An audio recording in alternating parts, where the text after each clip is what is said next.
Beautiful.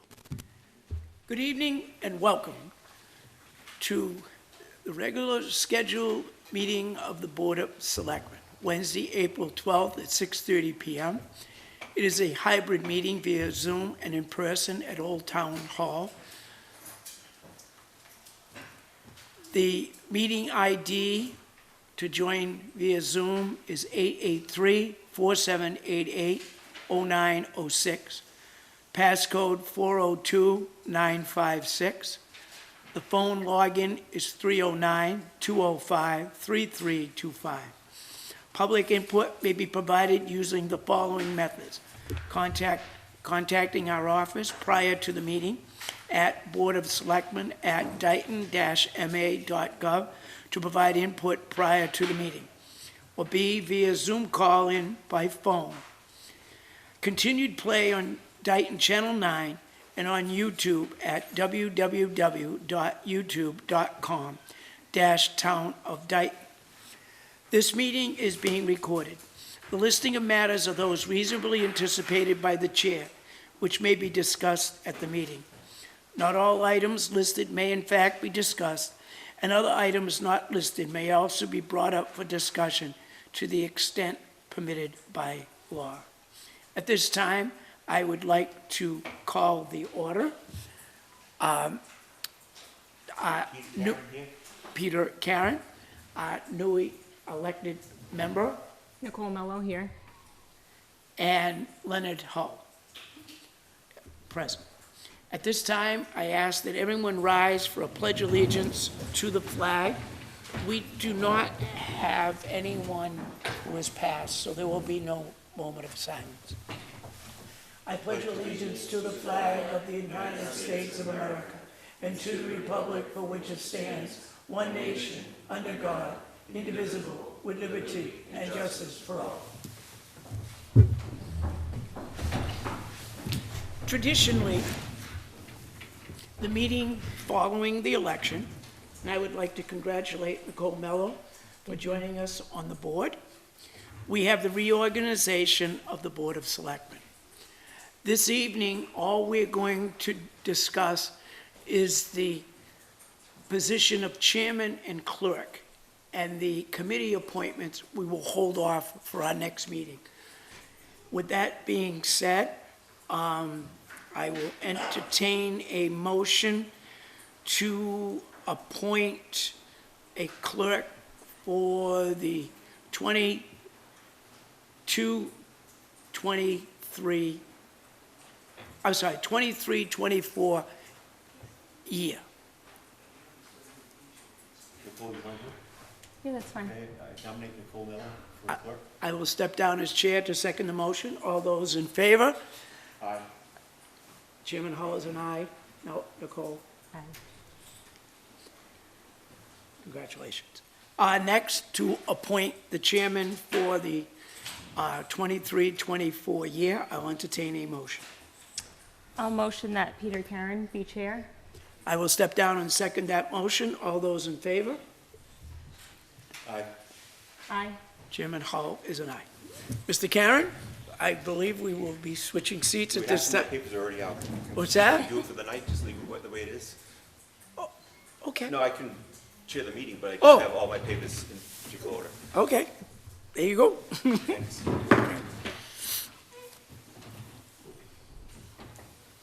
Is that it for you? Yes, Okay. Well, thank you, Lenny, for doing a great job as chair. thank you. It's been a year. It went by fast. Yes, it did. Any regrets? No. No? You can tell us later. No.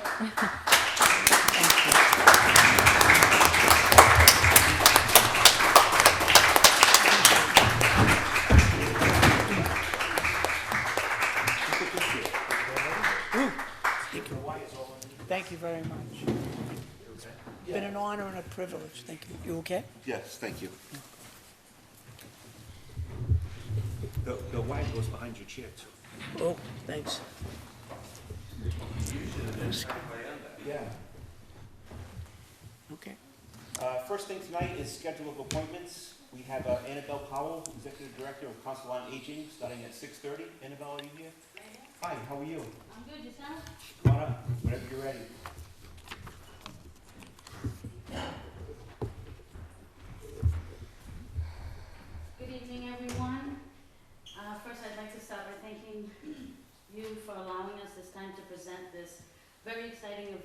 brought to us by the Massachusetts Council on Aging, better known as MCOA, and generously funded by the Blue Cross and Blue Shield of Massachusetts.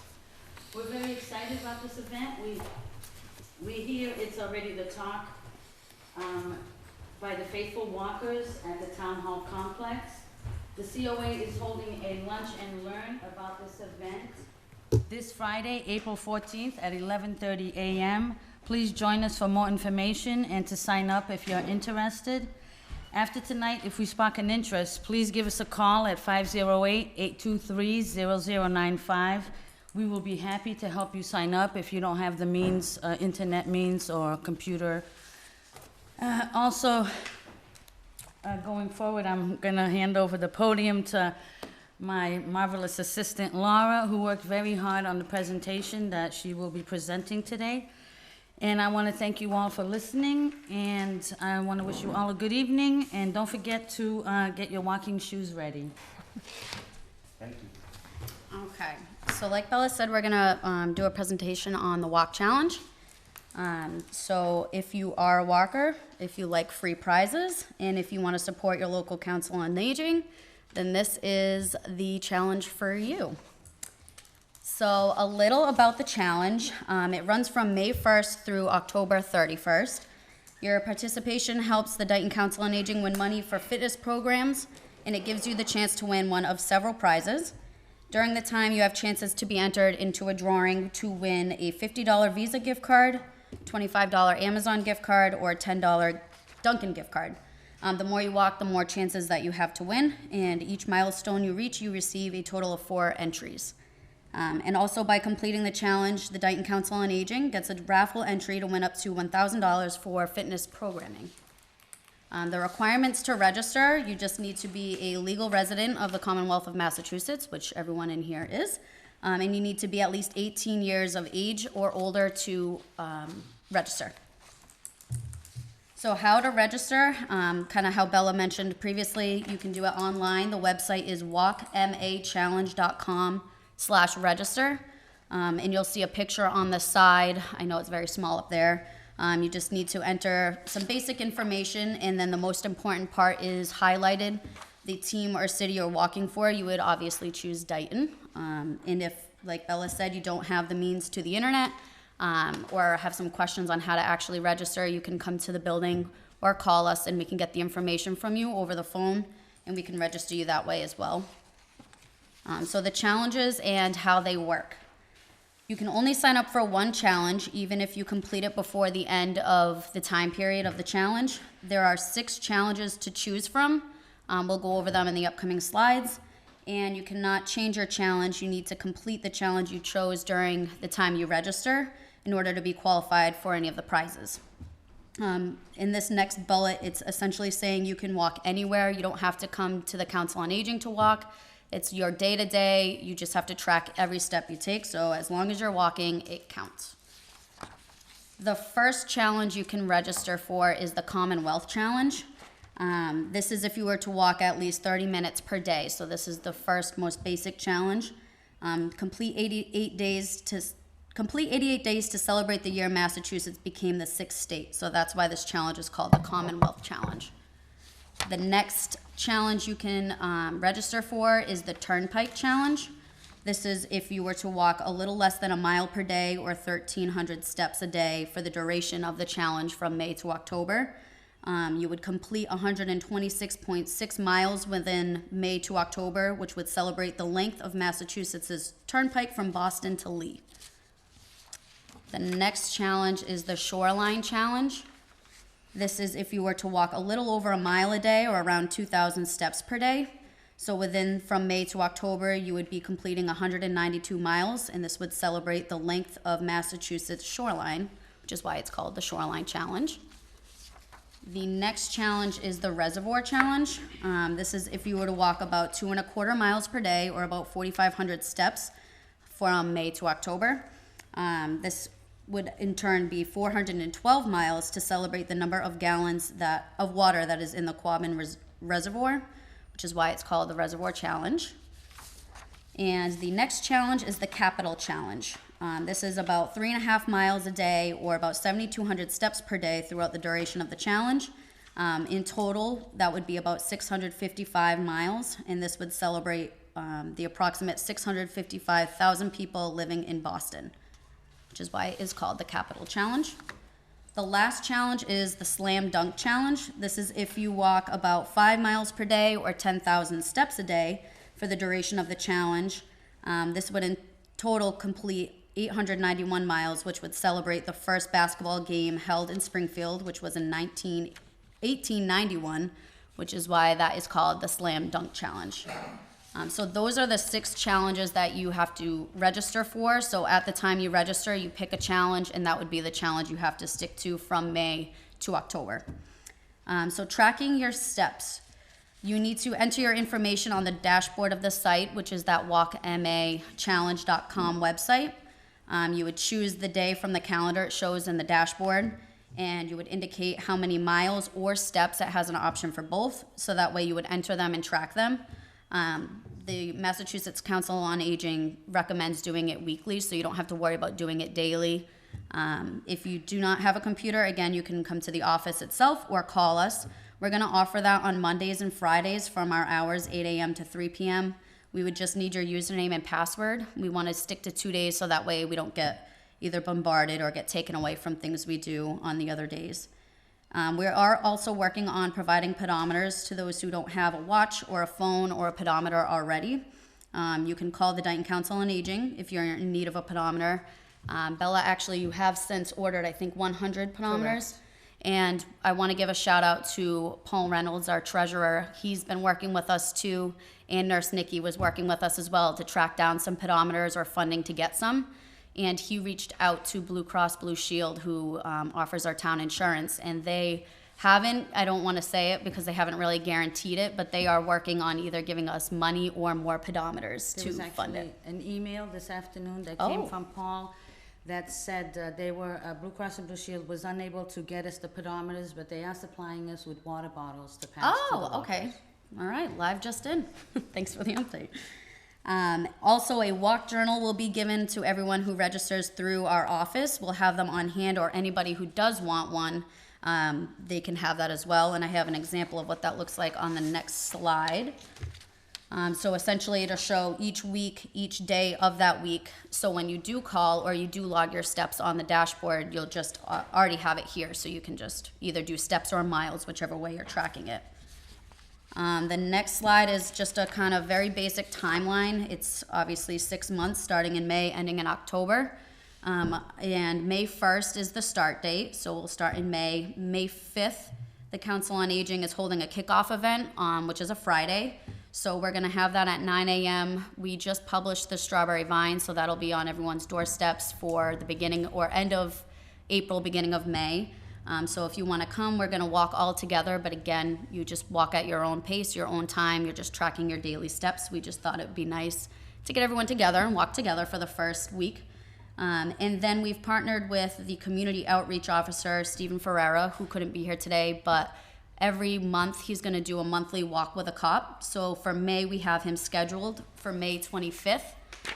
We're planning to do the 4th Thursday of every month, but of course schedules can change and something might come up. So in this timeline, I just put those tentative dates of what that 4th Thursday would be if you'd like to come and walk with him. We're going to be doing that on the 4th Thursday at 9 a.m. is what we're planning. And then all the way through to the end of October, the last date of the challenge is October 31st. So we thought it might be fun to do a group walk together and make it Halloween themed and have it be the monthly walk with a cop. So he's involved in that as well. So that would be the last day of the challenge. The website for the Massachusetts Council on Aging had some great frequently asked questions or FAQs. Your fitness tracker cannot sync with the website, so you do have to physically go onto the website, log your steps, or call Bella or I or Trista to log your steps for you. We would just need your username and password. How many people win a gift card? There are 85 winners. There's 10 people who win the $50 Visa gift card, 25 people win the $25 Amazon gift card, and 50 people win the $10 Dunkin' gift card. And when will you know you receive a gift card? They are going to notify winners no later than November 30th. And how many Council on Agings will win? There are 16 Council on Agings that will win prizes. The first prize is that $1,000 prize. The second place prize, 5 Council on Agings will win $500. And then the third place prize, 10 Council on Agings within Massachusetts would win $250. All of those would need to be geared towards exercise programs, which we do currently offer. So it would be great to pay some instructors. If we get a lot of walkers, we can hopefully be one of the 16 Council on Agings that win. And then how many entries can each Council on Aging have? We can receive as many entries as individuals complete the challenge. So anybody who's 18 or older that registers, picks a challenge, completes the challenge, we get an entry for everybody who does that. And the last slide is just thank you, and we hope to see you walking. And for more information, you can call us at 508-823-0095, or you can email our program manager, Trista, who's also here, ttate@dighton-ma.gov. And that's what we got. So we hope to see everyone walking. It's, I think, a win-win-win for everybody. It's a win for you to get out and get moving. You have a chance to win some free money and free prizes, and it helps the town and the Council on Aging to hopefully win some funding for our exercise programs that we currently offer, or we could potentially even bring in new exercise programs. And there's no charge? There's no charge to enter. Great. And one question, did you make any accommodations for people in wheelchairs? Yes, so they actually have, I should have put in that FAQ on there, with walkers, canes, and wheelchairs, they do count that as well. As long as you obviously have the means to track, which if you don't, we'll have the pedometers. And if we do only get the 100, I'm not sure if we're able to get more. It will unfortunately be first come, first serve. Okay. And then we can help people find ways to find a cheap option to buy one if we run out. Right. Great, thank you. Lenny, do you have any questions? Sure. Who is funding this? Is it the Mass Council on Aging? The Massachusetts Council on Aging and Blue Cross Blue Shield had partnered together for this. And then thankfully the town, our Blue Cross Blue Shield representative was able to help us in another way too. Thank you very much. You're welcome. Nicole, do you have any questions?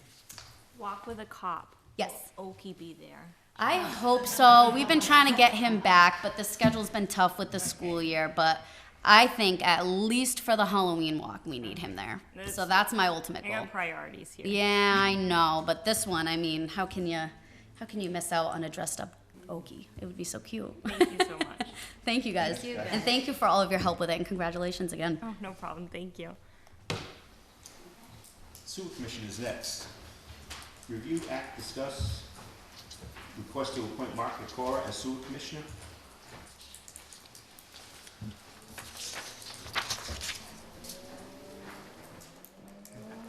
Oh, is it you? Yes. Okay. Good evening. Good evening. From what I understand, we need to open up our board. And it's also been posted also for this evening. Okay. So I make a motion to bring our meeting to order. So moved. Myself as president, Tom Ferry. Robert Woods, present. The clerk right now, as we know, we lost Paul Jolly. Right. He was the former chairman, which created the unexpired term ending in 2025. And I believe it's our duty jointly we plan to make a recommendation, hoping that you guys will vote to appoint a candidate to fill that unexpired term at that point, then you would have to run for re-election. Right. So, March 30th, we had the deadline to receive applications, and we received 3. Our last scheduled sewer commission's meeting, we interviewed 2 of the 3 that applied, and we have 1 this evening to recommend for the appointment. Both candidates were asked a series of questions, the same questions, both from myself, Mr. Woods, and our superintendent, Mr. Garcia. We'd like to appoint and recommend for appointment Mark Nakora, who's right here. Hi, Mark. How you doing? Freshman work. Yeah, freshman there, yep. You really want to do this, Mark? Huh? You really want to do this? Yeah. Lenny, do you have any questions? No, I do not. Nicole, do you have any questions? No, I Well, with your recommendation, it's necessary for us to fill the void and to go with your recommendation. So congratulations, sir. Thank you.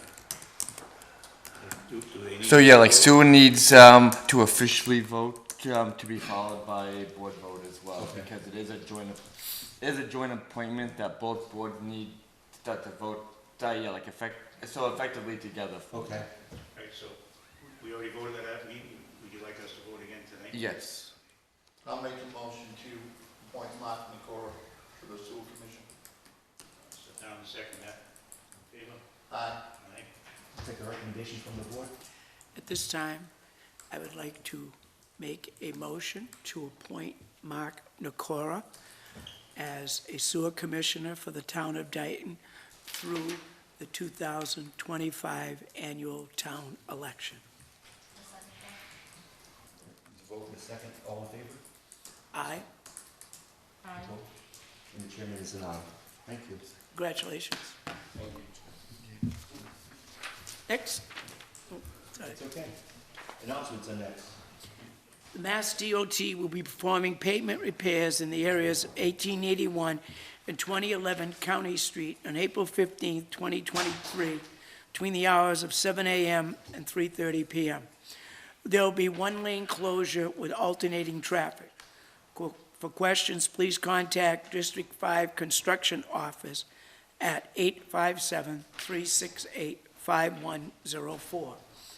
The Town of Dayton Food Bank distribution will be held next on April 15th, Saturday,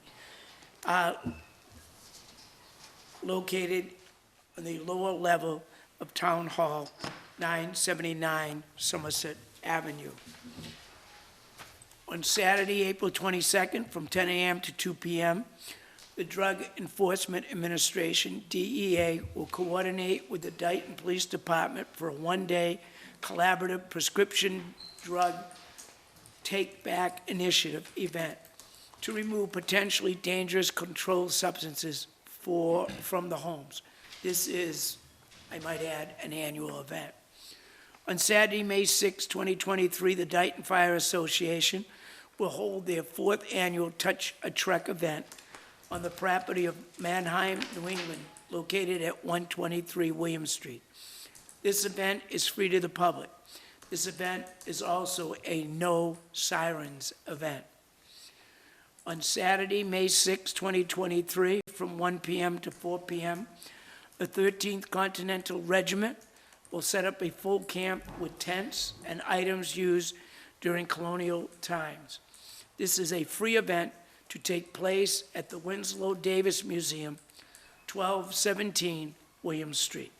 And that concludes our announcements for this evening. Thank you, Mr. Hall. And public input, is there any for tonight? Yes, sir.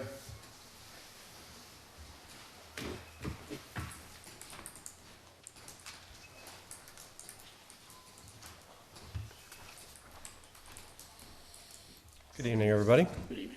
Bill Moore, 1835 Smith Street. I got a few things I want to speak about tonight, but most importantly, I'd like to give a congratulations and warm welcome to our new selectmen.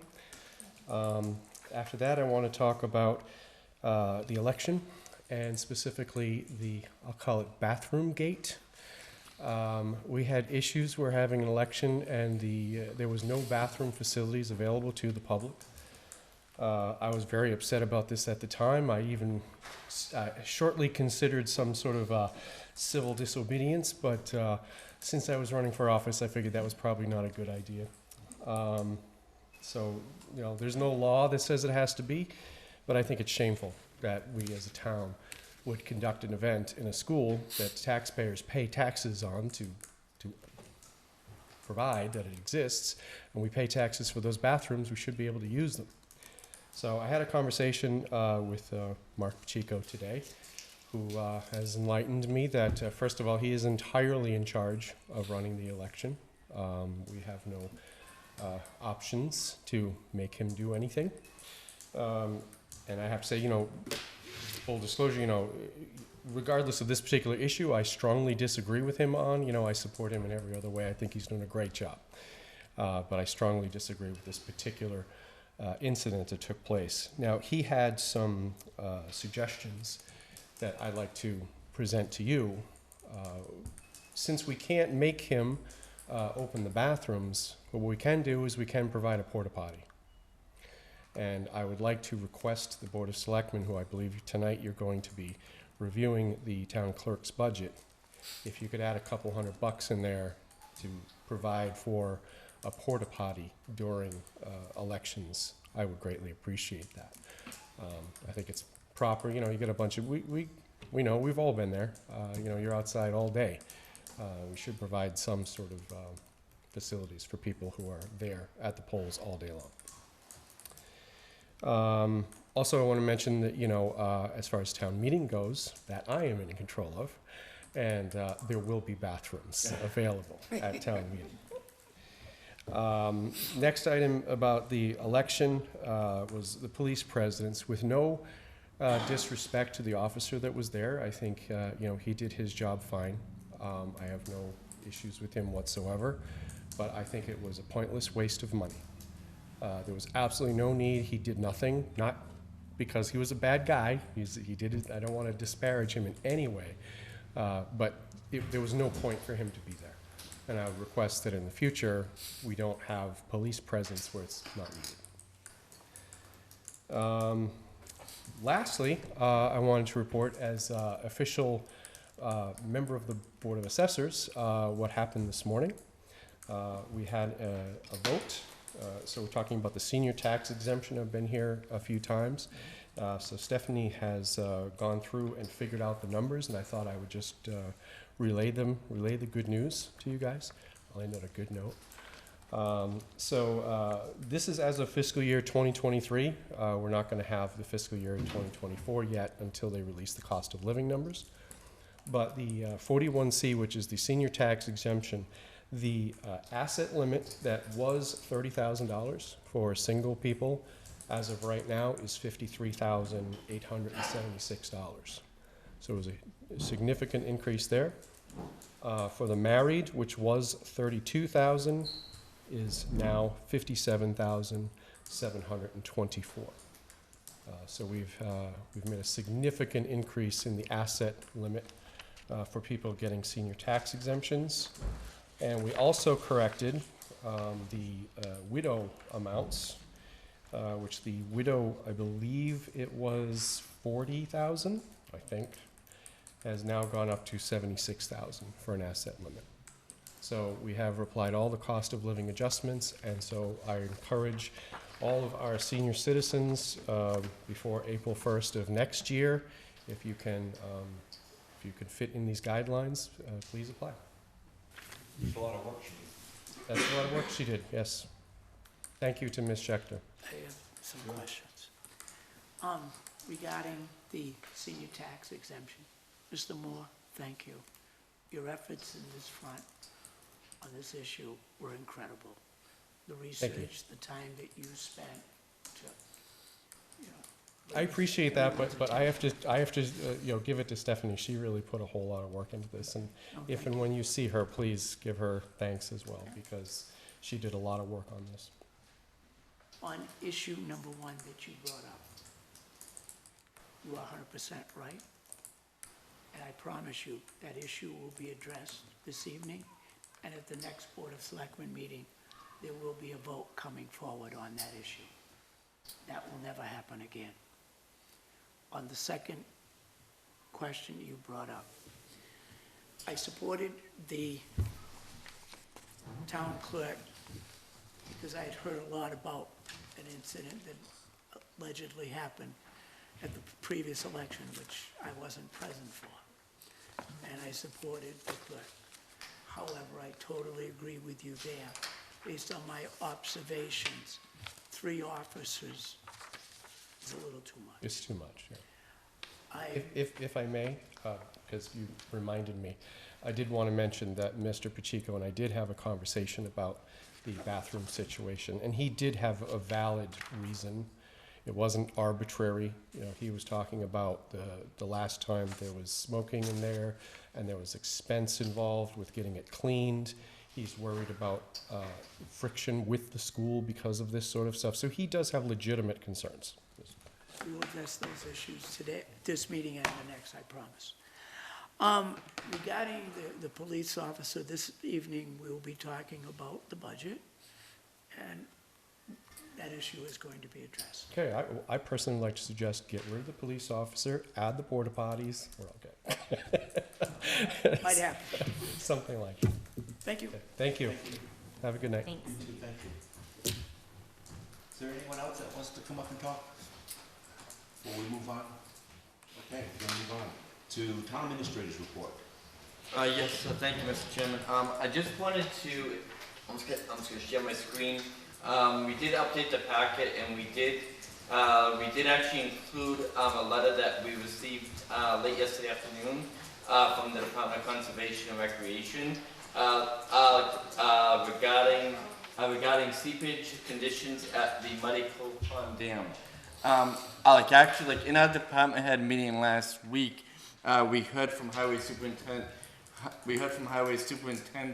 Tom Ferry that there was some recognition and concern, over some seepage that had been identified by Geosyntech, who is actually the environmental consultant for AstraZeneca, who does regular inspections at the Muddy Cove Dam. They have been on site for over the last week, and they've been working closely with Highway Superintendent Ferry. As part of their efforts over the last week, in the due diligence that they've had to do, to really evaluate the infrastructure associated with the dam and in all the areas. That is actually why over the last few days, the Muddy Cove Pond had to be lowered by about 4 feet. Geosyntech had the ability to go in and evaluate all the infrastructure there.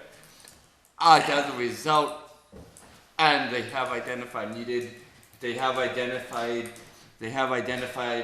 infrastructure improvements, which they're going to begin permitting on. At this point,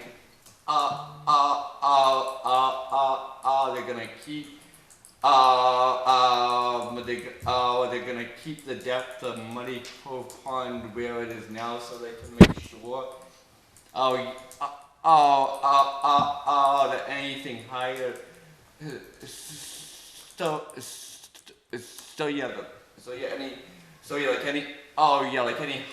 Any higher level of water doesn't create additional pressure on the dam, so that doesn't interfere with their long-term infrastructure,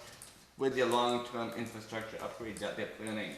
But I want to go to page 2 of the letter, and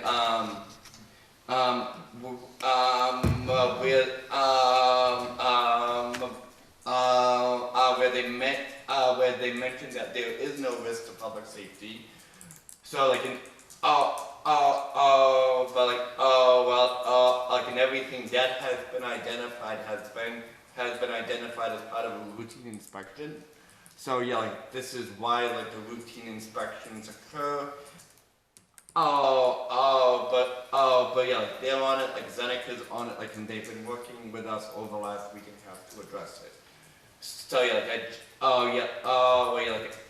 just wanted to provide that update. I know a few folks in town have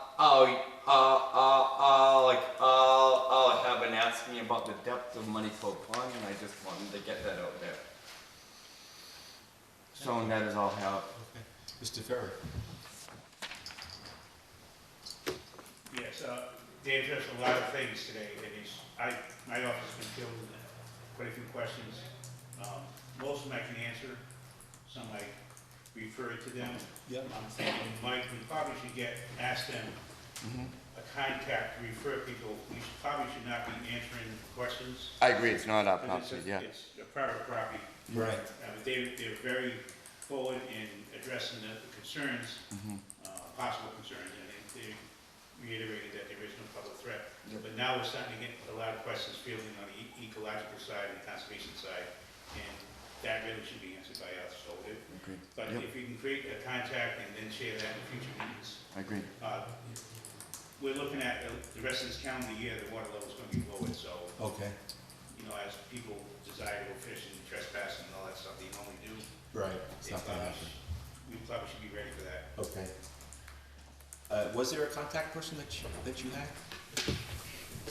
Well, we have people who like work with, but like I do want to check, yeah, whether like there's anyone from Geosyntec that's more appropriate.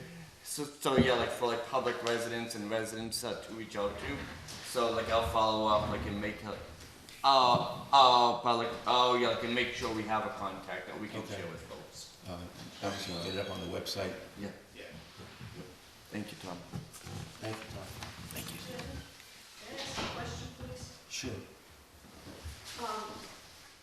That dam property has been offered to the town and the land around it. And what I think he's having trouble hearing you. I'm sorry.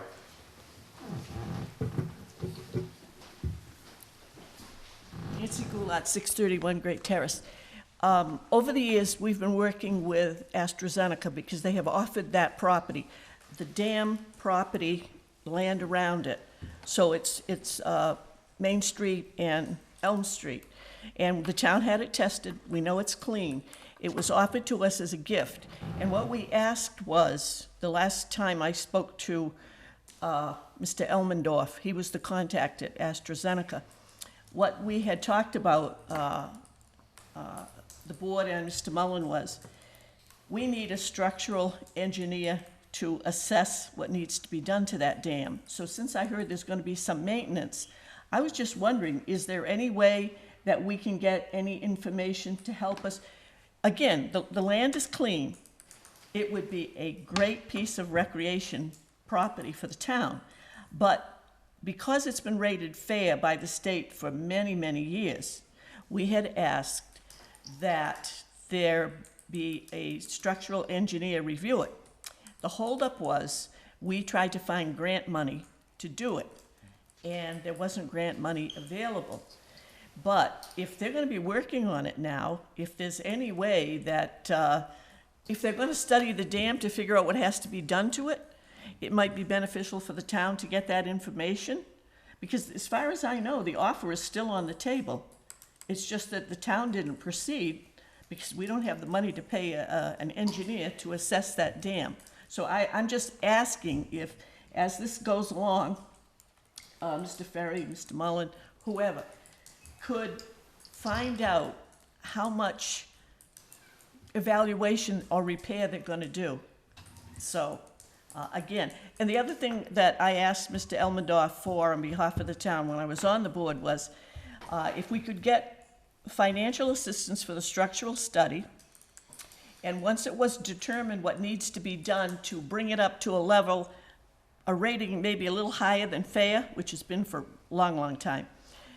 Once that's done and the work is done, which we expected them to pay for since they want us to accept this gift, the other thing we talked about, and there was no final formal decision, what Mr. Elmendorf said when I said, the other thing the town would like you to consider is to give us some money or a bond that we would hold so that after the work is done on the dam and the town accepts it as a gift, it's ours, there is money or a bond that is held by the town because there is going to have to be ongoing maintenance. As long as you have the dam, there's maintenance. So I'm just looking if there's any way we can get an update on anything so that we will have an idea of, is it still worth considering? We were concerned enough that we had everything tested. That's how important it was. Right. But if we owned it right now, we'd be on the hook for it. That's why the town has not accepted it, and that's why the last conversation I had with this, Charles Elmendorf was that what the town would be willing to accept it if there's a structural engineering study done to determine what needs to be done to it right now, and this was before COVID. Once that's determined, would AstraZeneca be willing to pay for whatever has to be done? And would AstraZeneca be willing to post a bond or put money into a maintenance account. Because that study is also something we want those engineers to tell the town. Once the dam is brought up to an acceptable level so that the town would accept it. Give us an idea what annual maintenance would be and a rough guess on what it would cost.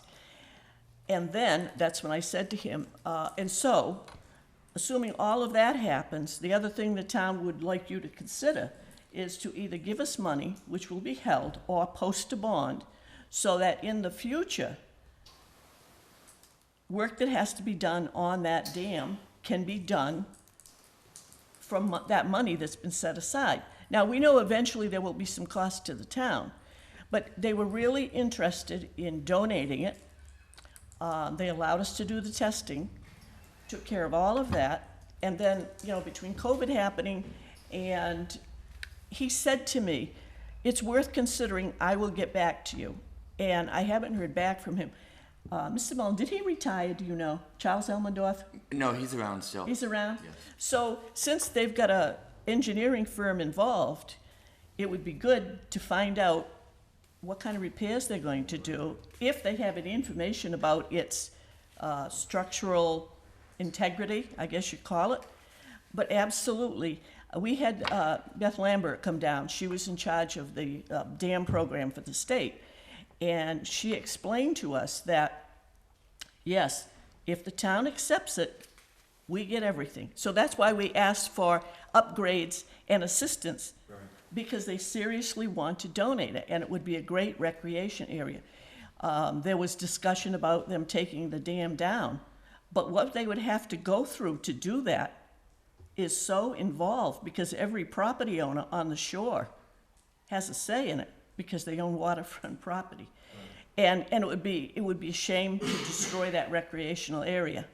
But anyhow, I just mentioned this because when Mr. Mullen and Mr. Ferry were talking, that conversation came back. So any information about structural or anything else that the town could get would be beneficial. And if Mr. Elmendorf is still around, employed by them, maybe you could reach out to him and find out where is, as far as I know, the offer is still on the table. And they did give us the land on the north side of Main Street for recreational purposes. We accepted those lots. So this is still there. Okay, All right? thank you. Thank you. Thank you. Have any questions for Mr. Mullen? Okay, we'll move on, unless you have anything else, Mr. Mullen? No, I don't have anything else. Thank you, Mr. Chairman. Next is selectmen's reports. I think enough time has gone by for anything. No, my report is I came to this meeting. We got one thing to accomplish. Lenny, do you have anything else? Yes, I do, in Okay, regards you to ready? the school.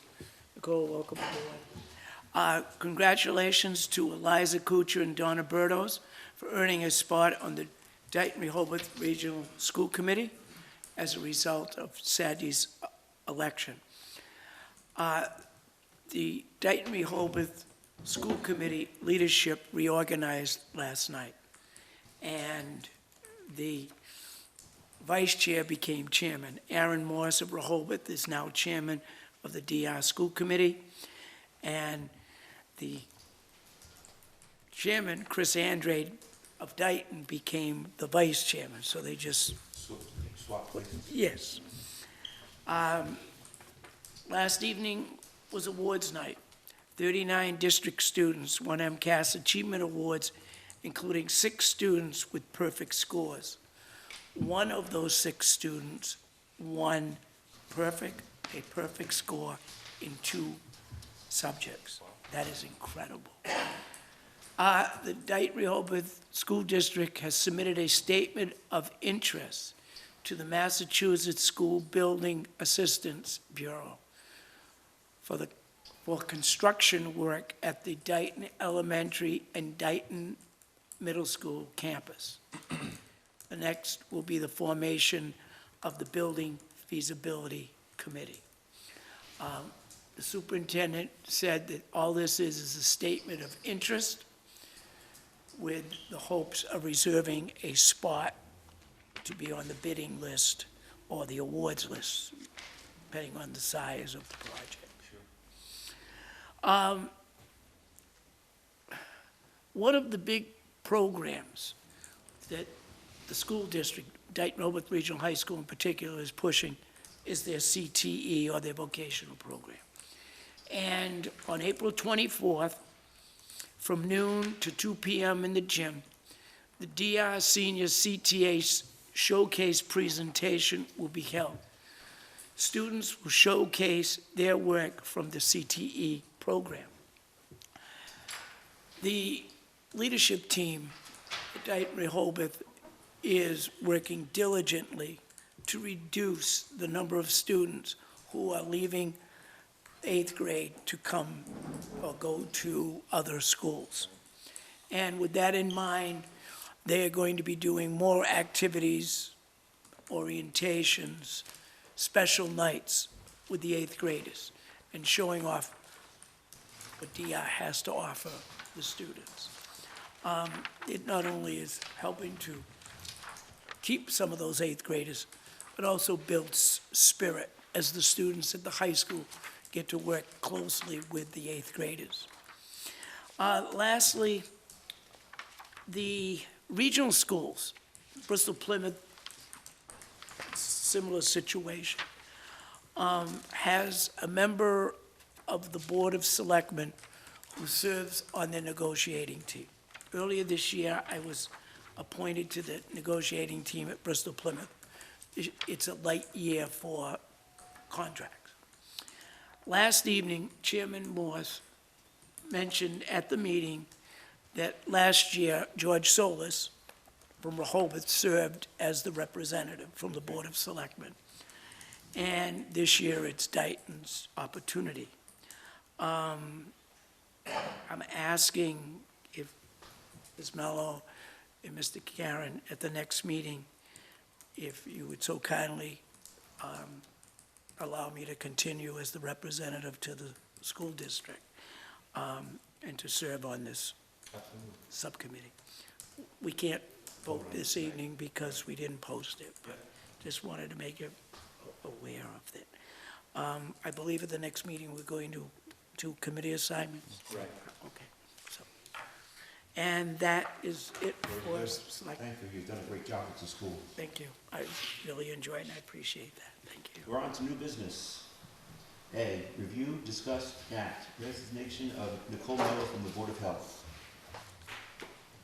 This is dated 4/10/2023. Good afternoon. Due to my newly elected position, please accept my resignation of the Board of Health's chair as well as Solid Waste Committee member effective immediately.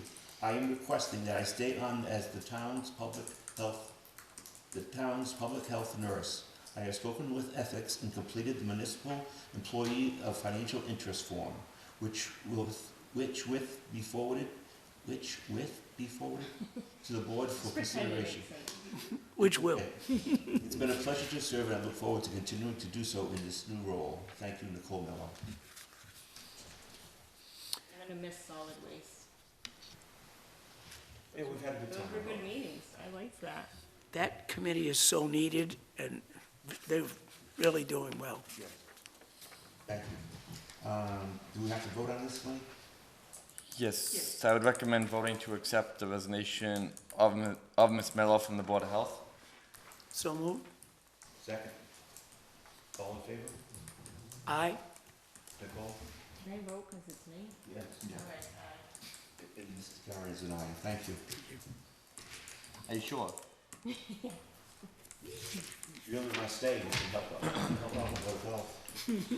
Review, discuss, act, resignation of Dowling and Rudrow from the Dayton Development and Industrial Commission.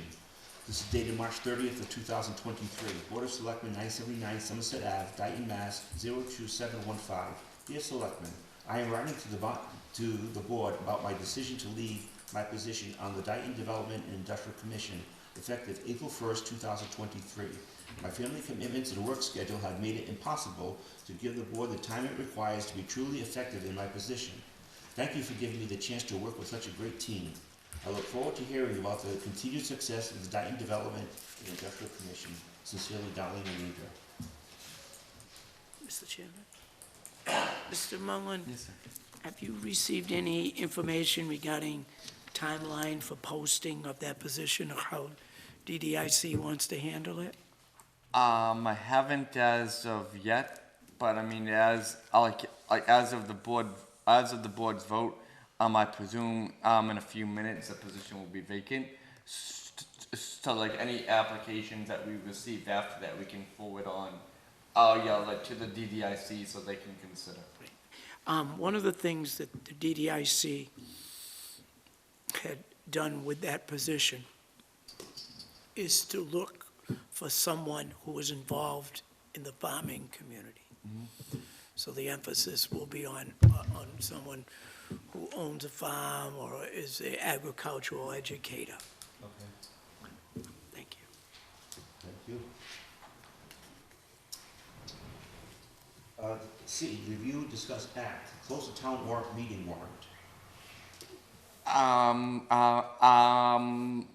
Just really quick, was there like a vote on, Mr. Rujo's? Mr. Rujo, I'm sorry, I thought we did.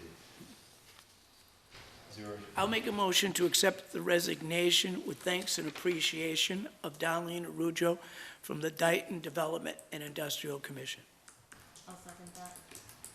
All those in favor? Chairman, Mr. Hull, aye. You can get used to it. And Nicole Mello's an aye, and Peter Karen is an aye.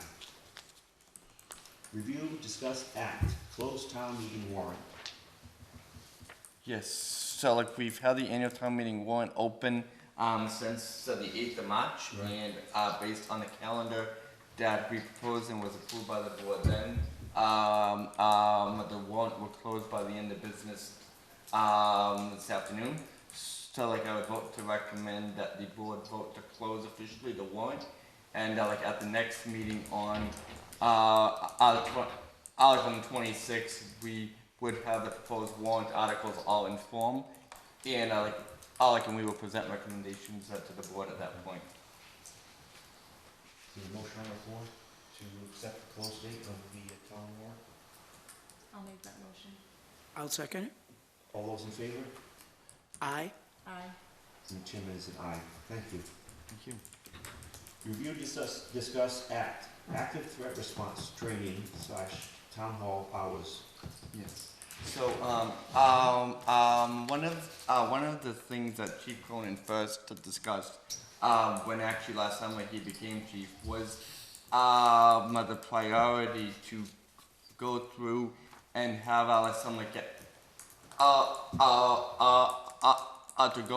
to go through and work with town hall employees to do active response. Like training and contingency planning, so in the event that we ever had a situation at old town hall, so at the council on aging or any other of our town buildings, that, we would have employees prepared and know, effectively what to do, how to respond and the like. Working with the chief, and Detective Richards, we're proposing that I'm actually on Thursday, April 27th, that we close town hall at 12 o'clock. Okay. We have a luncheon for town employees, and then from 1 p.m. for the rest of the day. All town and old town hall employees, at council on aging. So and library employees, we would actually go through active response training with the PD together. So from about 1 o'clock to 4 o'clock that day. That's great. So Chief, is there anything you want to add? You know more about this than I do, so. Yeah, no, you covered it all pretty well. There's many layers to it, so we want to make sure that we give at least the intro to all town employees, that if they are to encounter some sort of an event that can be deemed as a threat, that they are appropriate in how they respond to it. But like I said, there's many, many layers to these kinds of responses, so we just want to make sure we give everybody something they're comfortable with. Have you rehearsed this before with the town hall? We've never, to my knowledge, we've never done anything with town employees. We're going to take what we do in the schools, kick it down, and just make it more applicable to the town employees. And how often do you do the schools? Well, We do active shooter training twice a year. We do walkthroughs throughout. We're actually talking with Rehoboth now to do walkthroughs in their schools. They're going to do walkthroughs in our schools. We're planning a joint training sometime in the summer. So it's getting to be more of a priority in towns like it is in schools. Obviously, school shooting a few weeks ago, last week's bank shooting. You got to be prepared as much as you can. No, I do. No, will the training have any aspect in regards to if someone was wounded, anything like that? Or is it just what you're going to do to get away or stuff like that? Well, first, congrats and welcome. Oh, thank you. Yes, I'm not going to go into too much of the detail on it, but that is part of it. Yes, there is going to be a portion of it addressed to injuries. Yes. Okay. Where are we going to advertise this is taking place? Just thinking that if there's several police cars outside of Town Hall, you'll have people stopping and wondering what's going on. Yes, like we would advertise that we would be closing the town office buildings early anyways. Yep. So yeah, like as part of that, like we would also highlight that there will be a police presence here at Old Town Hall for the Okay. afternoon as well. Thank you. Welcome. Thank you, Chief. Sure. In Lenny's favor, review, discuss, act, use of restroom facilities during elections. Yes. On Saturday, a group of students came to me with concerns that they could not use the restroom facilities during the election. I found that very troubling and expressed that to the town clerk. I also witnessed some things that were concerning as well. Some people needed to use the bathroom and had to go in the woods behind buildings that really was unfortunate, and in some instances on private property, which could create problems for the town. So I asked that this be placed on the agenda for this evening. I've spoken to Mr. Mullen. I've spoken to the superintendent of schools. And my understanding is that although the clerk does oversee the elections, one, these were adults. I experienced shutting off a bathroom in my days as a middle school principal and teacher. These are also taxpayers.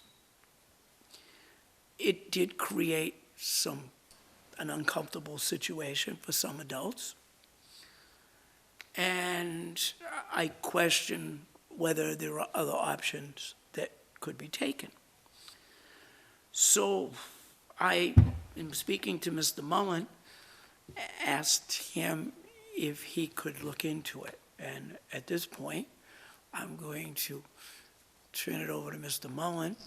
I kind of gave him a heads up that, one, we can't really vote on it this evening, but that we certainly should plan for alternative methods so that safety can be maintained, but also the needs of the voters and the quote-unquote, they're also the taxpayers, can be met. So, Mr. Mullen? Yes, so, and thank you. I just want to mention the town clerk, he was invited here because this does affect, it did affect really, the overall event, on Saturday. But it was mentioned that there were a few issues that occurred in November. That did prompt him to make a recommendation to close. The restroom at the annual town election. And as has also been mentioned earlier, the town clerk does administer the elections. But the building that is used for the election, is managing like managed and operated by the school district. Like in separate from the administration of the election, I did reach out to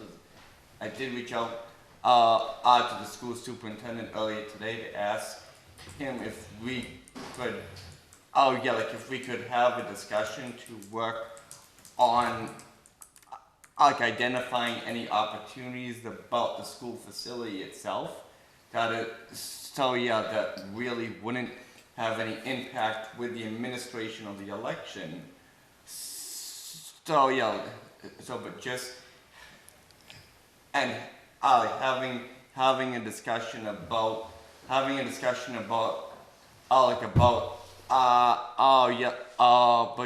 facilities but like in the facility requirements that would basically be put in place by the school department.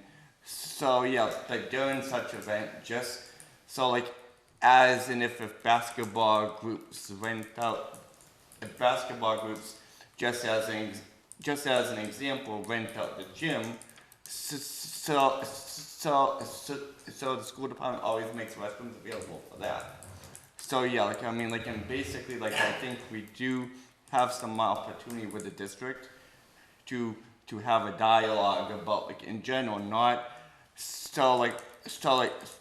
only about an election.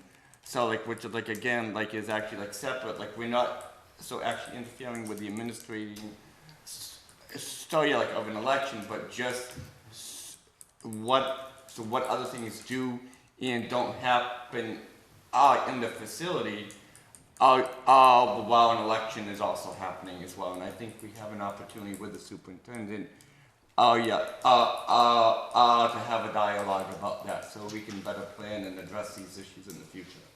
So the school department runs the facility. We do. In the town, we don't rent it from the school department, but we use it based on... we reserve space. Right. Yes.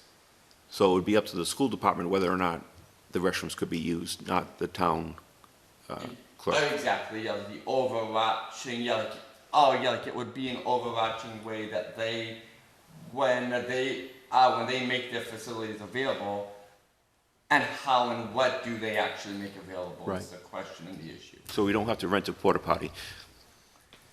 That I think would be, if we do have operating facilities just on another side of the door that are accessible, that are operational, I do think it's a waste of money, frankly.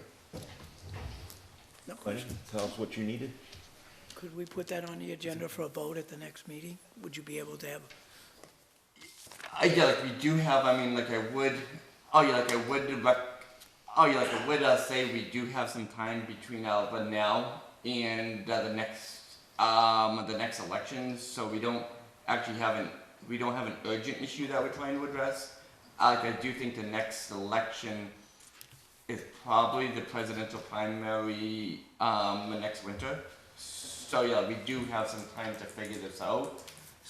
And come up with a really feasible, practical solution. So it'd be this fall is the next election, right? September, yeah. September. September? It's it's an odd year, so there aren't any state primaries or general elections. So Until next year, okay.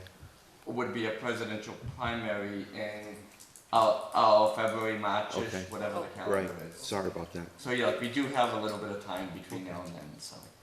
Nicole, do you have anything that you want to say about that? No. Okay, great, thank you. Then review, discuss, act, requesting the Dayton Trails Committee to appoint William Fournette.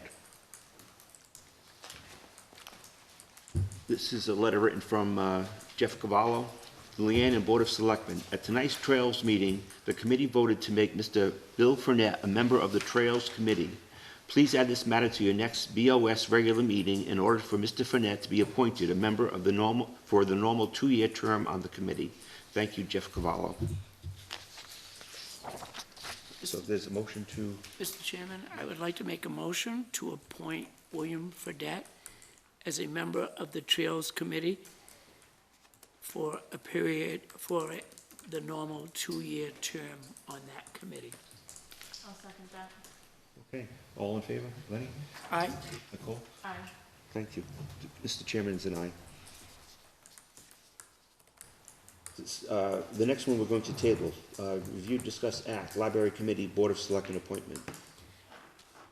Mr. Chairman, based on the fact that we're going to do committee assignments at the next meeting, I would ask that we table the Library Building Committee Board of Selectmen appointment until the next meeting.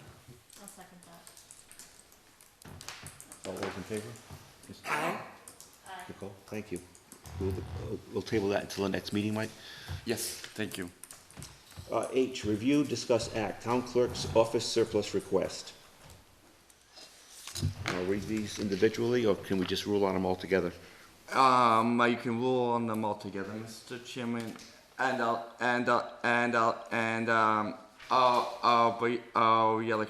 like in these primarily relate to the town changing from two precincts to three last year. Okay, So we did have to buy new equipment as a result. And a lot of this equipment is broken as well. wow. So is there a motion to accept the Town Clerk's Office surplus request? I'll make that motion. I will second it. All those in favor? Okay. Aye. Aye. Thank you. I, review, discuss, and act the budget recommendations. Now, I know we want to eliminate some of the ones that we don't have to vote, well, we have to vote on, but minor ones so that we can speed up the process. Do you still want to do that? Yes, I can. Yes, like in one of the budget items we actually haven't heard about yet is a harbor master budget. Right. So yeah, so like we do have the chief here tonight to discuss that as well. Whenever you're ready, sir. I also, just for the record, have questions about the police. So even though he's going to talk about that, I'd like Talk about the police budget? to, just Absolutely. so that we can, Sean can go home early. Yes. Anything. All right. So yeah, earlier this spring, Thank you, John. the harbor master was moved, the harbor master budget was moved into the purview of the police budget overall. So I have everything here in front of me. I can see what was requested. I can see what was, I don't think we've actually had the opportunity to discuss it, right? We actually haven't, but yeah, like the recommendations largely model like what and how we funded like at FY23 levels. Okay.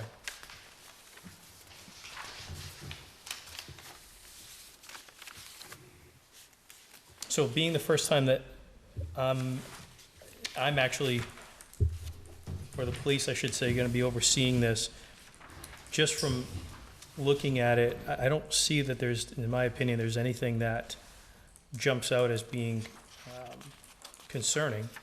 I think it's all fairly modest. On the budget, no. One of the things that I question is whether we need two harbor master assistants.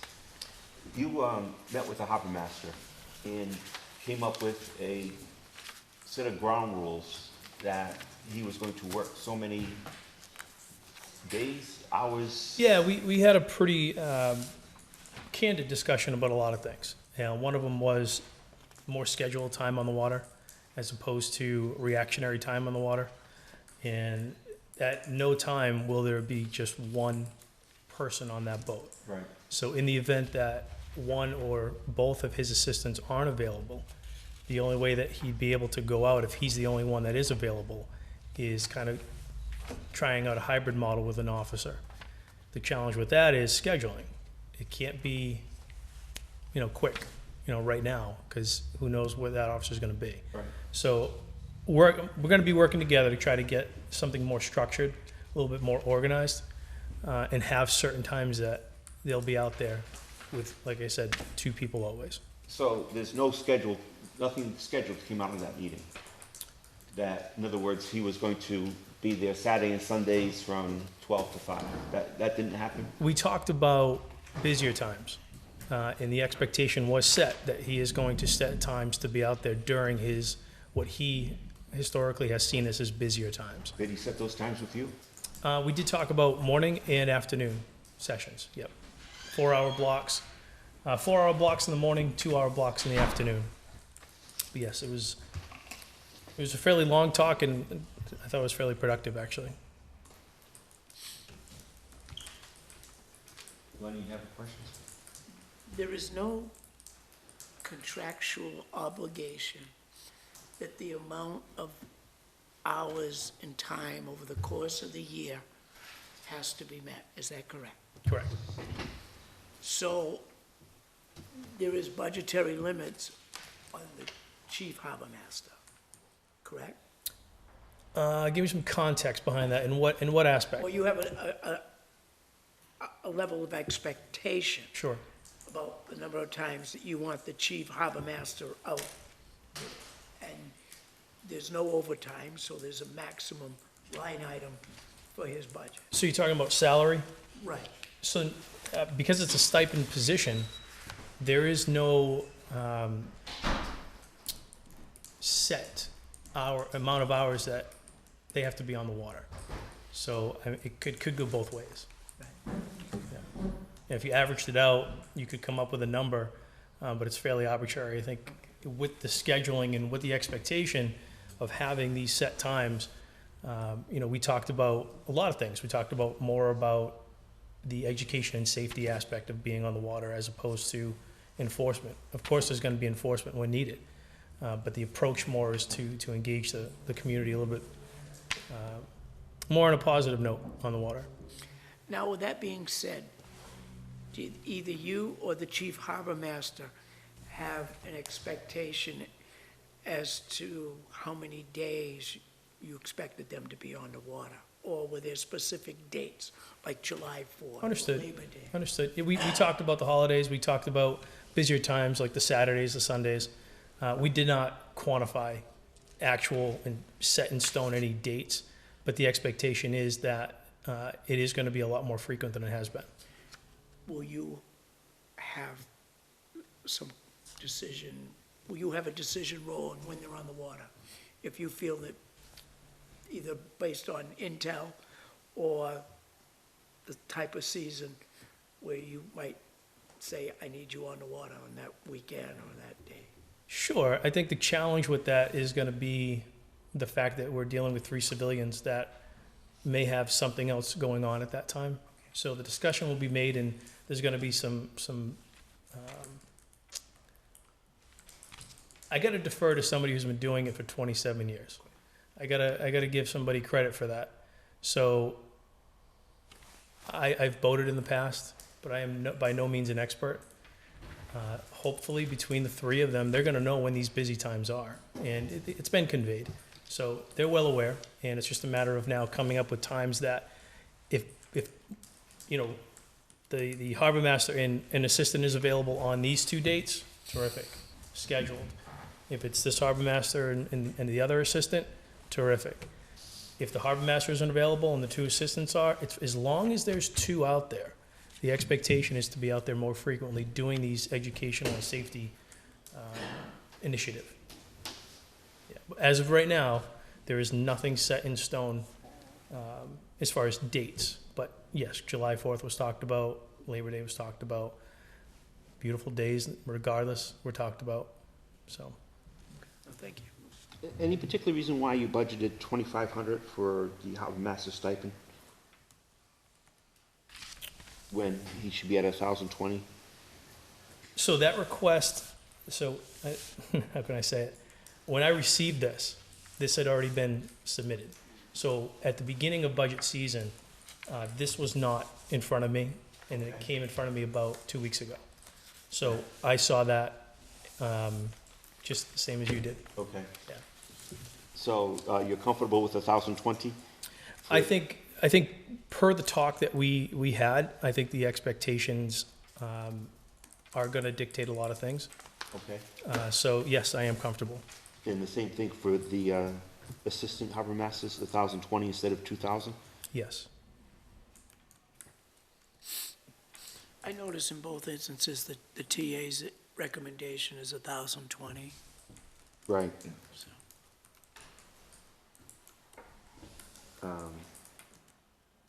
and I apologize for not asking you this the other night, but you had additional equipment for $3,000? Do you remember that? I see it, yes. I believe from talks with the harbor master, that was more of a contingency, is a what if for the motor.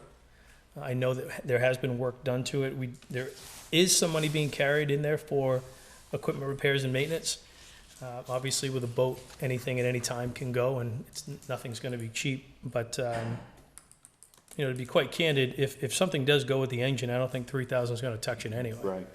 So What happened to the 5,000 that we had set aside to paint the boat? it's been done. It's been done? Yes, sir. It's all been done. Lenny, do you have any other questions? Yes, I don't see anything in the budget in regards to the storage of the boat slip. Where we're gonna put the boat?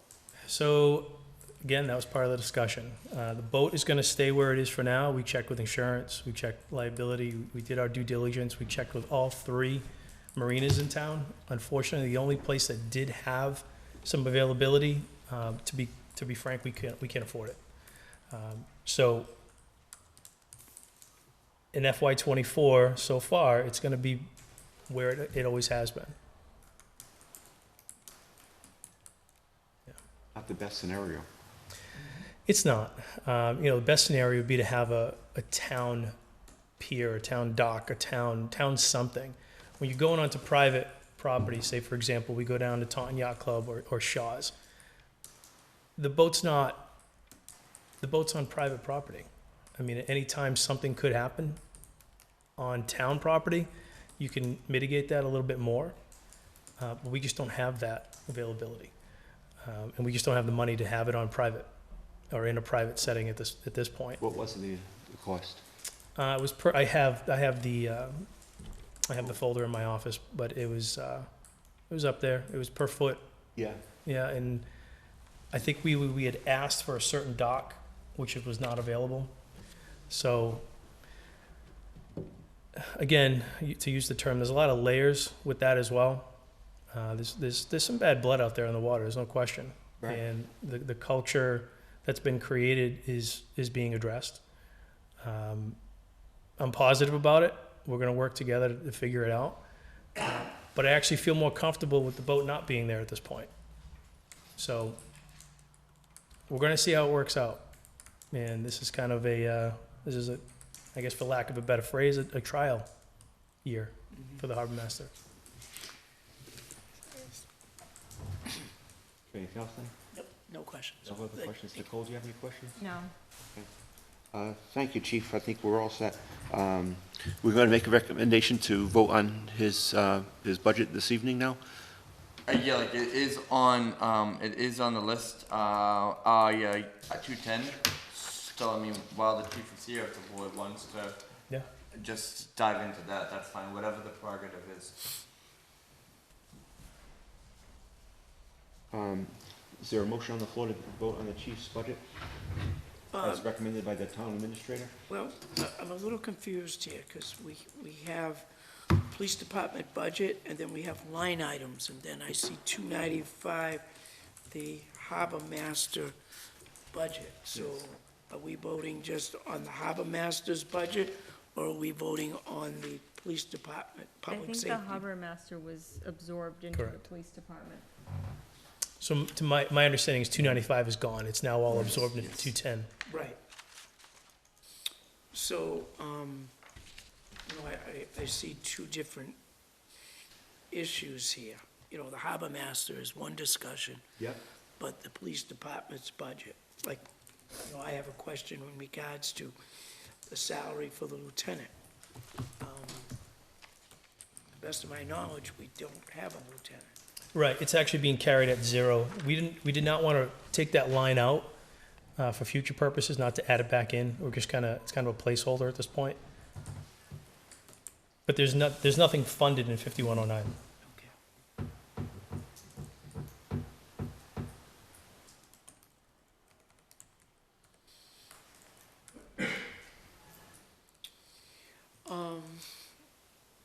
Is there a request for a new police cruiser, or is that going to be a capital It is a capital request. So we'll vote on that separately? Okay. I have no further questions. So is there a motion to accept the town administrator's recommendations? I will make that motion to accept the town administration recommendation for the police department budget of $1,703,384.68. I'll second that. All those in favor? Mr. Hull? Aye. Aye. And Peter Karen is an aye. Thank you, Chief. Great, thank you. Thank you all. Woody, are you here for a budget? Woody, are you here to do a budget so we can get you? I am not here because Okay. I don't see sewer. Mike, forgot sewer again, Mike. No, there's going to be more than one budget meeting. So yeah, this isn't everything, Woody. No, okay. We want to go home early. No, Okay. yeah. No, I didn't want you hanging. Sewer wasn't brought up in the other budget, with FinCom either, but that's no problem. I mean, we ain't got nothing to hide. It'll be brought up on the brought up on the 26th. Like, we're doing budget codes 100 to 300 tonight. And then on the 26th, we'll be Well, that doing, means I gotta come back. I'm only giving you that. well, we expected you anyways. No, I'm good. Okay, thank you. And we have our budgets all prepared anyway, Yeah, I'm sure. so it's good to go. Okay, thank you. I just didn't want you, if you were waiting for us, I would have bumped you to the No, front. I'm not waiting. Okay. So how do you want to do this, Mike? Take one account at a time? I do, I mean, we might, unless people have specific questions about a specific budget, do we have to read through each one if we're in agreement? No. So we could, although I'm going to present one that I'd like to see modified, we could, in essence, vote to approve all of these with one motion.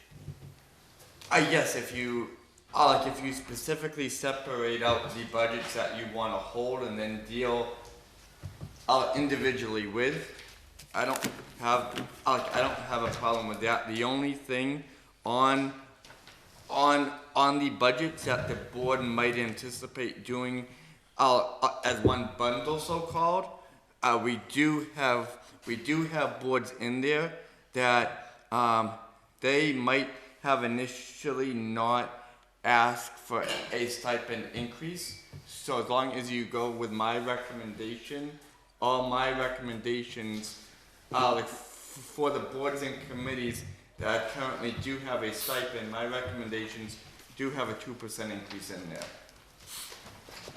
Can I check one of those?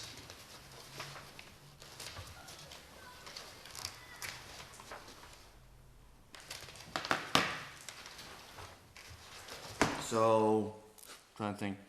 FinCom, just as an example. Yeah.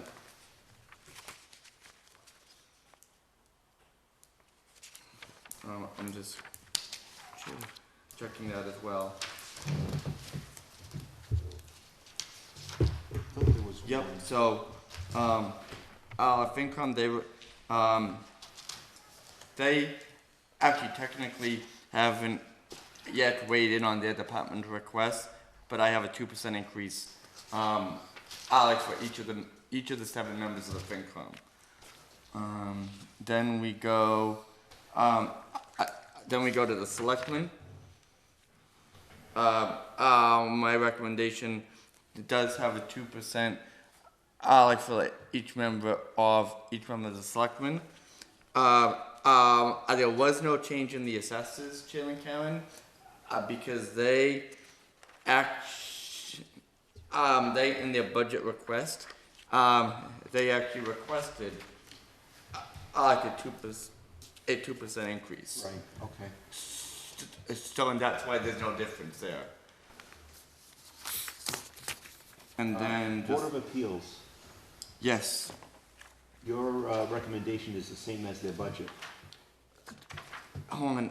I thought when we were with Kerry, like I remember looking at the wrong line there, and I thought we actually did confirm that. Okay, yep, I see Yep. it. Yeah, we went from 6976 to 711. 15, right? Yep. I was looking at the, At the top salary one, clerk, yep. I did the same exact thing. Did you? Yep. In the ones that were 3%, we, Oh, yes. made it 2%. Yeah, and the ones that were, I think, 8.3% or 8.7, we brought those down as well. 2%. In, the, what was the one that was 6%? Conservation. Conservation. Yeah, and that was only for the conservation clerk. Okay. Because the members of the Concom who aren't the clerk currently don't receive any stipend. So, town meeting, finance committee, town treasurer.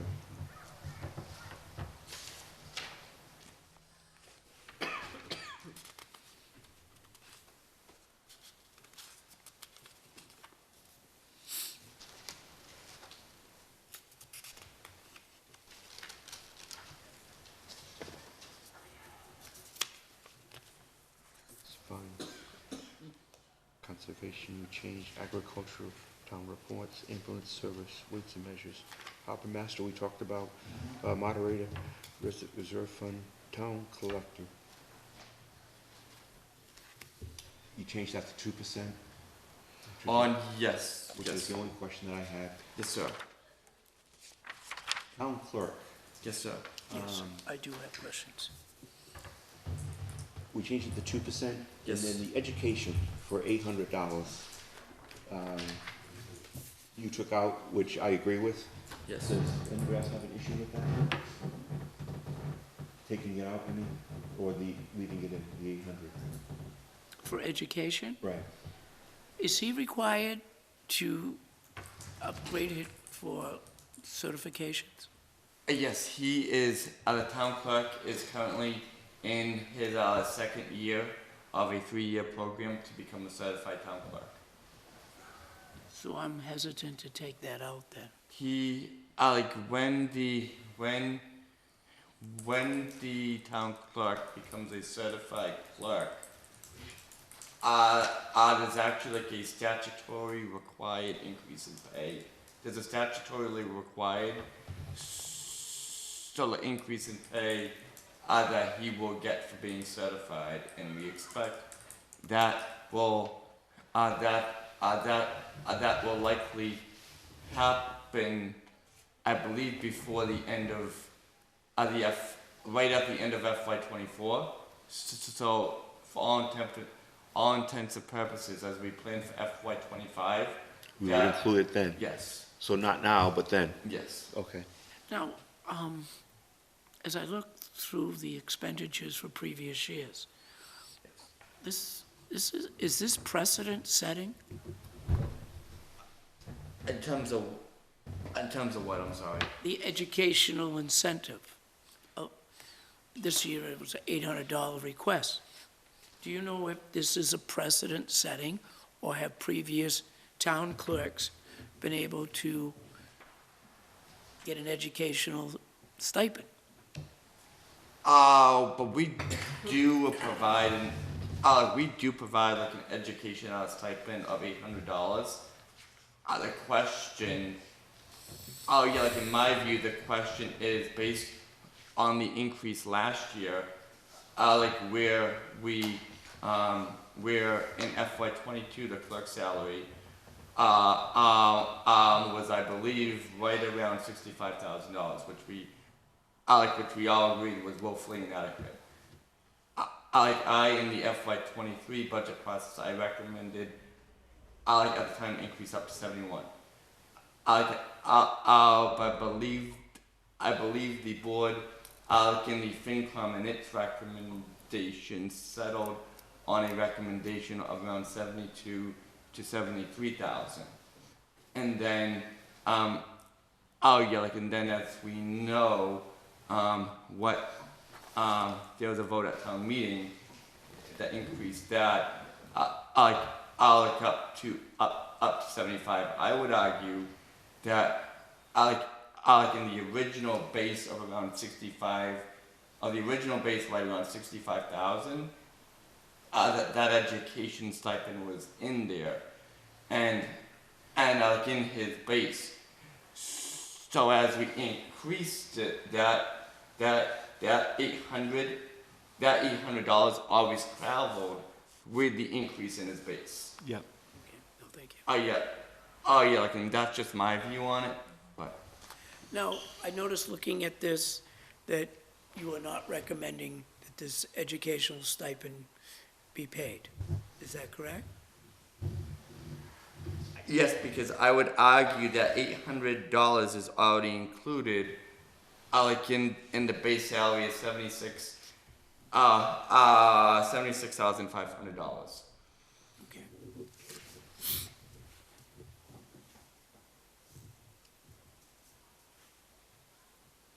I have no further questions on that. No. The elections, I do. The elections? Yes, Okay. that's account number 162. As Mr. Moore alluded to this evening, and as I saw being there all day, 3 police officers,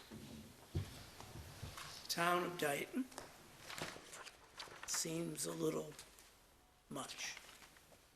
I supported it last year, simply based on what I had heard and not wishing to go against the clerk without any knowledge of the need. But after witnessing what I saw Saturday, in addition to what I see in the city of Taunton, that has over 60,000 people compared to a town of 8,100, I think that an officer inside and 1 officer outside is sufficient. So I would like to see that detail reduced. 5301?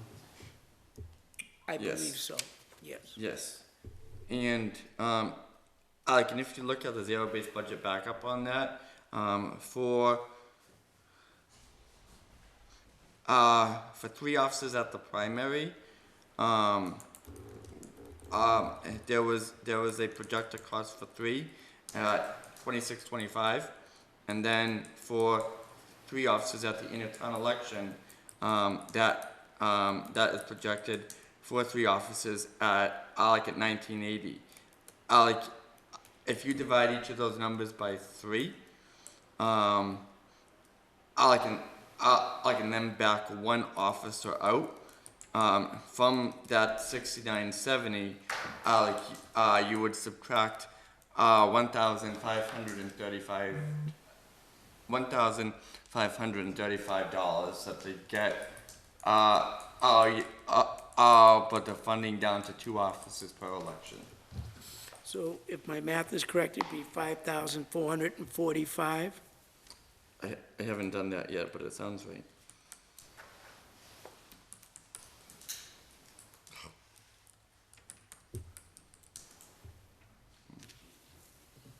Yes, sir.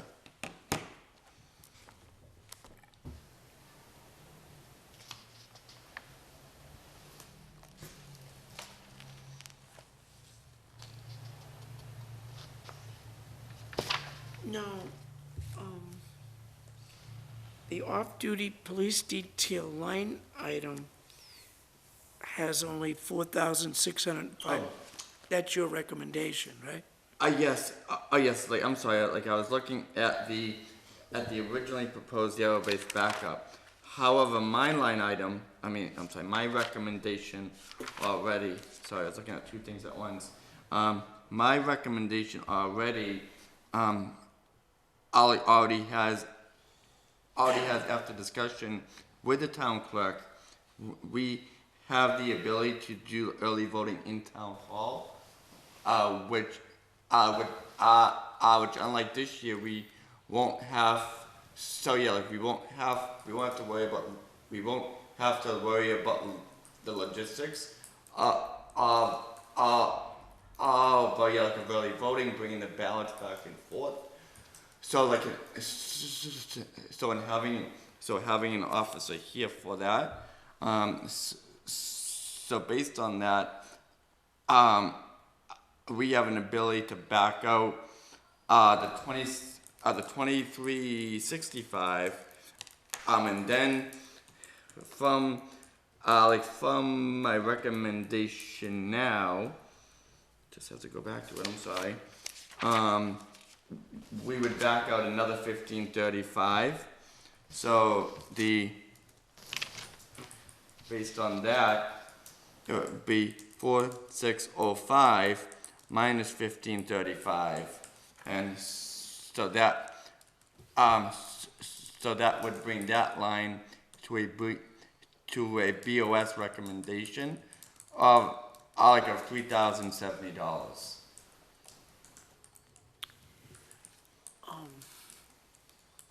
Should we vote on each amended line item, or should we just take it off the bottom number, the final number?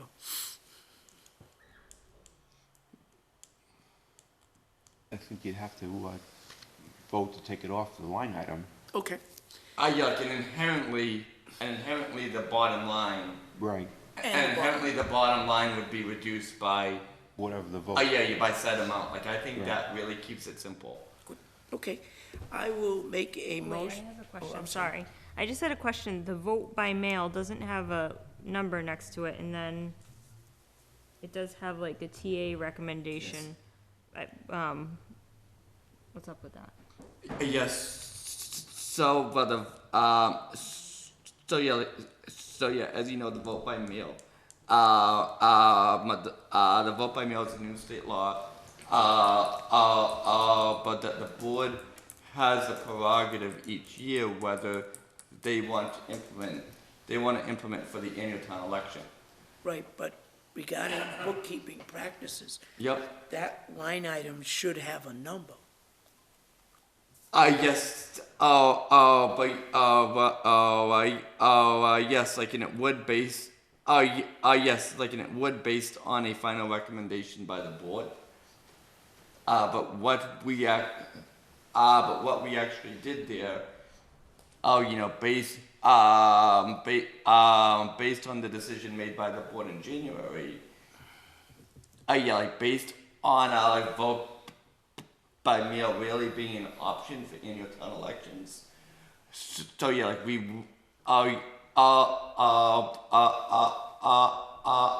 really wanted to hear from the board whether you thought, that $2,100 in cost should be funded in the first place. Mr. Chairman, Yes, sir. could we take the line item 5301 and then vote to amend it, and then we'll... Vote to amend, The other one? vote by mail, absolutely. Okay. I would like to make a motion to amend line item 5301, off-duty police details, to the sum of $3,070. Is there a second? I'll second that. All in favor? Lenny? Aye, Nicole? Aye. And the chairman is an aye. and now vote by mail. There's no account number, so we'll just have to take vote by mail. Yeah, Vote by mail. 2133. Is there a motion to take it off? Well, discussion first? Or you want to discuss? I thought we did. Okay. But okay. Any further? I don't have any further discussion on it. Okay. You want to discuss this more then? No? Okay. Is there a vote on the? I will vote to remove the vote by mail line item of $2,133. I'll second that. All in favor? Aye. Aye. Peter is an aye. Anybody gonna do the new math, or you gonna figure it out? We gotta do, But I think we can, so yeah, I think we'll be able to, as long like as long as there's like a, but yeah, like as long as there's an underlying motion, to approve all the proposed budgets with the town administrator's recommendation, unless, so yeah, like unless they have, unless they have been amended by the Board of Selectmen, and and then if they've been amended by the Board of Selectmen to incorporate those amendments. And Okay. I think that really saves us from going down, but yeah, line by line and trying to reconcile every number. Okay. As long as you'll be able to do the math, so we'll have a Yes. total that corresponds to our vote. Oh, yes, absolutely, yes. The understanding in the minutes will be accordingly. Yes, exactly, yes. The building inspector, the electrical inspector, they have 750 for, go ahead, Glenn. Oh, no, we got to vote on the election, on the town clerk's budget. I mean, the election budget 162, as amended. So yeah, but what like I mentioned, with all but the amendments that the board is making, you'll have the ability to approve the town administrator's recommendation with the amendments made, so like in the individual budgets made by the board. Correct, but do we need to do that now as part of a motion? But like, I think honestly at the end would be fine. We would wrap everything up in one. I mean, that's just me. Good, thank you. The $750 for the Yes. electrical inspector Yes. in the gas inspection, Yep. was that because of his software? He so actually the state law changed at the end of FY22 on that, and so like in each of the inspection disciplines, he has to pay out he has to pay out his employees for reviewing all the permits that actually come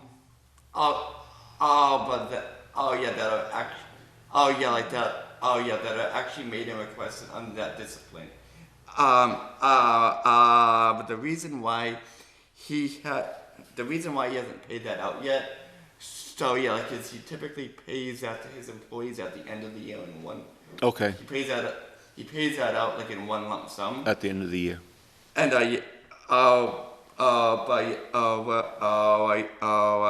but that's why like it appears as of now that he actually hasn't expended any of those funds yet. Okay. I know he's not here to say this. One of the things that the building commissioner has done incredibly well is to create an inspection system that is in essence an enterprise system. Yep. So although the town is paying this money out, the town is getting it back. It is a wash. So it's, he does collect receipts that totally balance. He's self-sufficient. Is he the only department in town that is? He like I would argue that that trying to hold every other department to that expectation, It's that's unrealistic. impossible. Right. Like based on the like services that they provide and the fact like some of our departments, they don't actually have a revenue that comes back to fund that. So the 750 is only because it changed this year? Yes. Okay.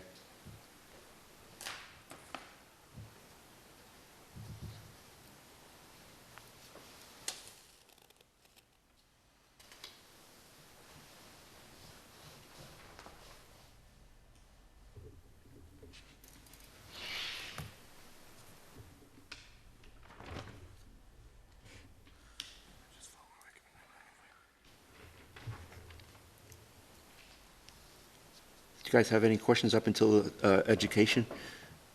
The only question I had in regards to education, Mr. Mullen, the $100,000 security upgrade, Yes, sir. is that a warrant article? Yes, that has been proposed by the school committee as a warrant article. I have no further questions on the education. The town accountant, you wanted to increase, or she wanted to increase her office supplies to, Yeah, the town accountant's with us as well on Zoom. And yeah, like I do believe she. I thought I had that as notes. Yes. Can you guys hear me? Yep. Hi. Increased it, hi, it to 600. 600. I initially dropped it to 4, and then when I was presenting at the joint meeting, I asked for it to go back to 6. Because of the toner. Yes. Toner's gone up. Yeah.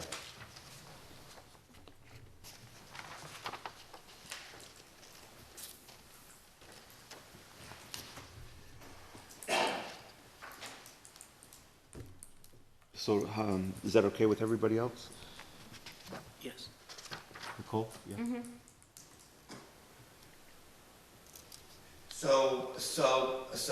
But just like a quick process, I'll like question out. Yeah, like for the town accountant, like in terms of wrapping everything into one motion, Selena, does that make sense? So, would you, like have any issues with that at all? I just want to make sure we're all on the same page right now. Nope, that will be fine. Okay.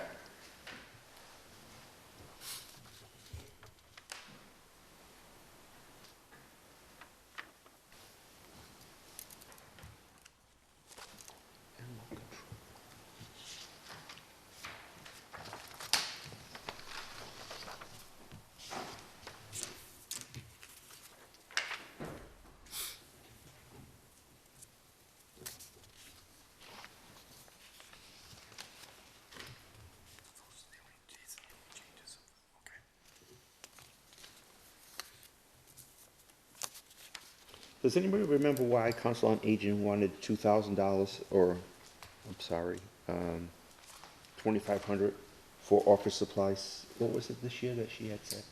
Well, they no, they must go out to presses and say they do the strawberry vine, but they must send that somewhere. But does that have a line?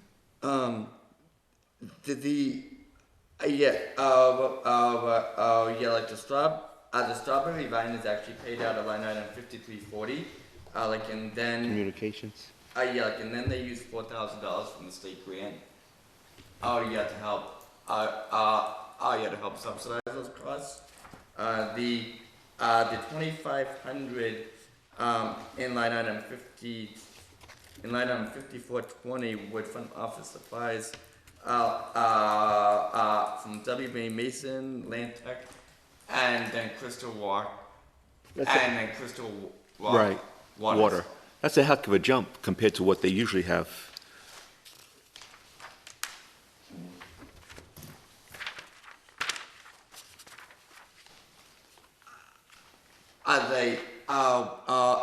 But they essentially haven't had any real programming for 3 years as well. Okay. But due to COVID and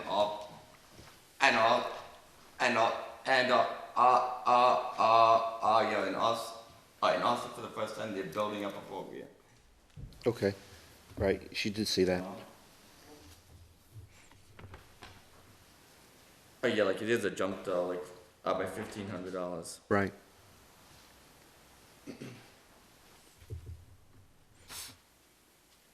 And in FY23, however, as of 12/31/22, they already had expended 96% of the $1,000. Right. Mr. Karen? Yes, sir. Mr. Mullin? Yes.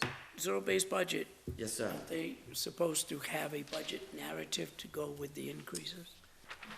They did, they did, and what they rationalized, like how they rationalized WB Mason,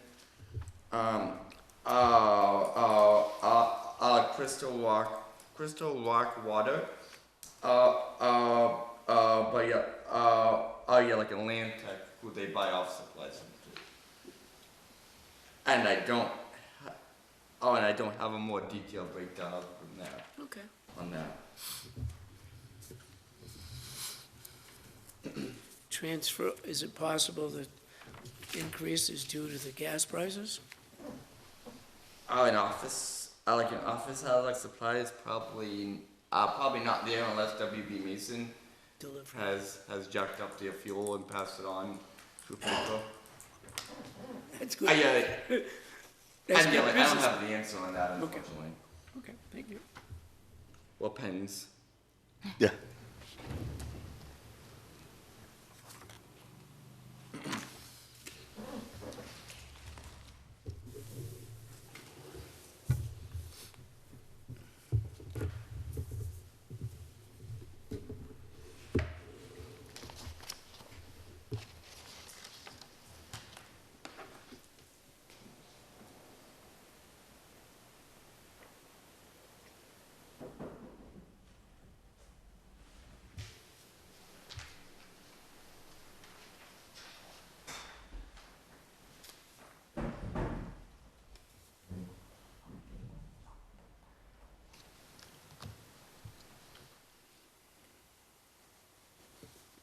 The buyback for the library. Yes. So, we have an employee who's retirement eligible. We anticipated, a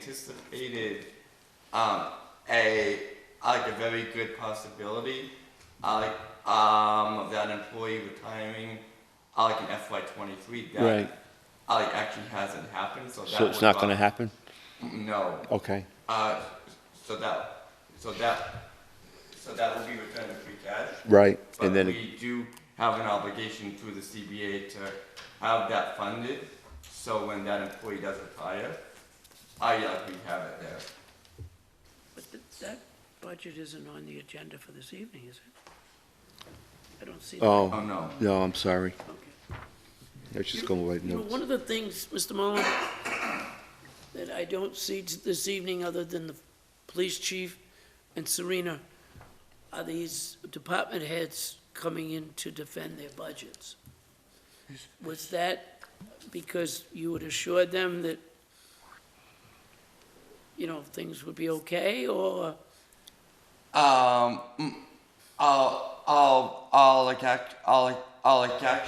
our department head meeting, at our department head meeting we had last week, I actually gave everyone an update.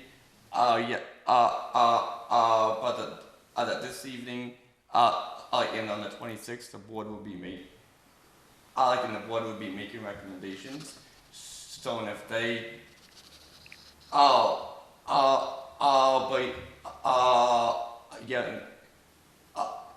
and that they should follow along in the agendas.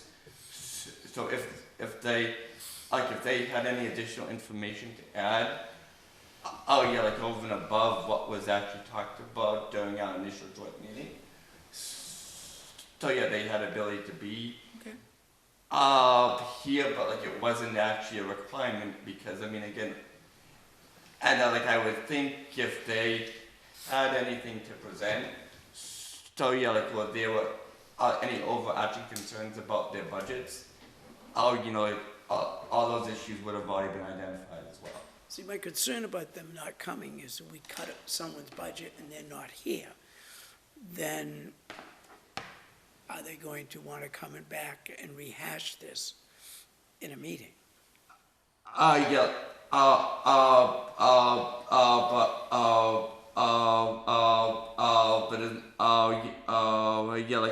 oh yeah, like in my opinion that we, oh yeah, that we have made all the expectations around this budget process very clear.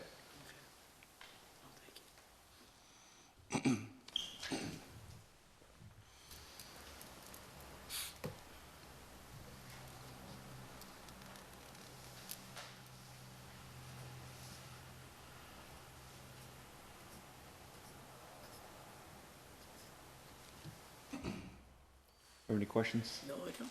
Nicole, do you have any questions? I have all the others as fine, I don't know about you. Are you okay with a recommendation to approve these budgets based on the town Town administrators? administrators, yes. I would like to make an emotion to approve the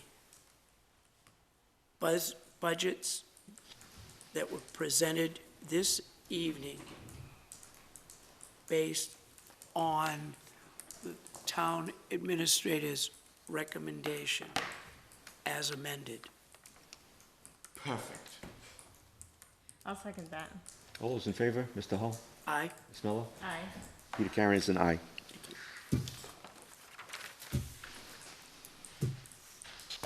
Okay, we can move on.